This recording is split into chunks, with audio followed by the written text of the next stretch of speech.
مجلة أعزف الشعراء الثقافية أحييكم وأجدد معكم اللقاء وكلمات شاعر من سوريا. كتب الشاعر الأستاذ حسين عطلة حيدر تحت عنوان سعادة مجهولة.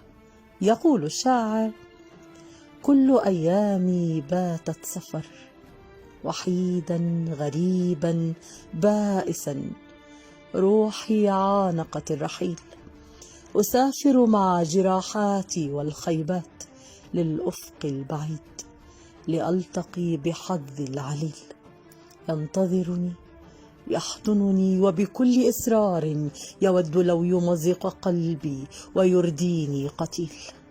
أجوب البلدان من بلد إلى بلد، أتعثر أتوه أنهار، أتصارع مع المستحيل، أرحل عن عيون البشر لأختلي مع ذكرياتي البائسة وعشقي الذليل. ورغم آلامي وأحزاني أحاول أن أقف وأبقى شامخا كأشجار النخيل. إن كان هذا قدري منك يا دنيا، تحياتي وامتناني لك وشكري الجزيل.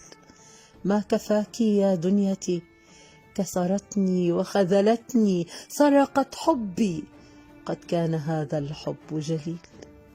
يا بذرة عذابي أنت، يا عشقي الغريب، قد كنت سببا لمعاناتي. يا قمري بالهوى أنت، يا شمس حياتي، ليس لي من سلسبيلك سبيل. لن تروى صحراء روحي وما أصابها من قحط ويشفى الغليل. توارت السعادة عني وأصبحت أداري على نفسي بالصبر الجميل. أراك أينما ذهبت، صحيح أنا لست أنا، وما بقي من العمر إلا القليل. يكفيني يكفيني آلامي، طالت غفوتك، لن يبقى إلا صورك لقلبي خليل. هامت روحي بغرامك وتورطت، أي بلاء هذا، لا يكون له بالعشق بديل. حبك كالبدر ينير الدنيا، ومع هذا أنا في ظلام وعلى طريقي ضليل.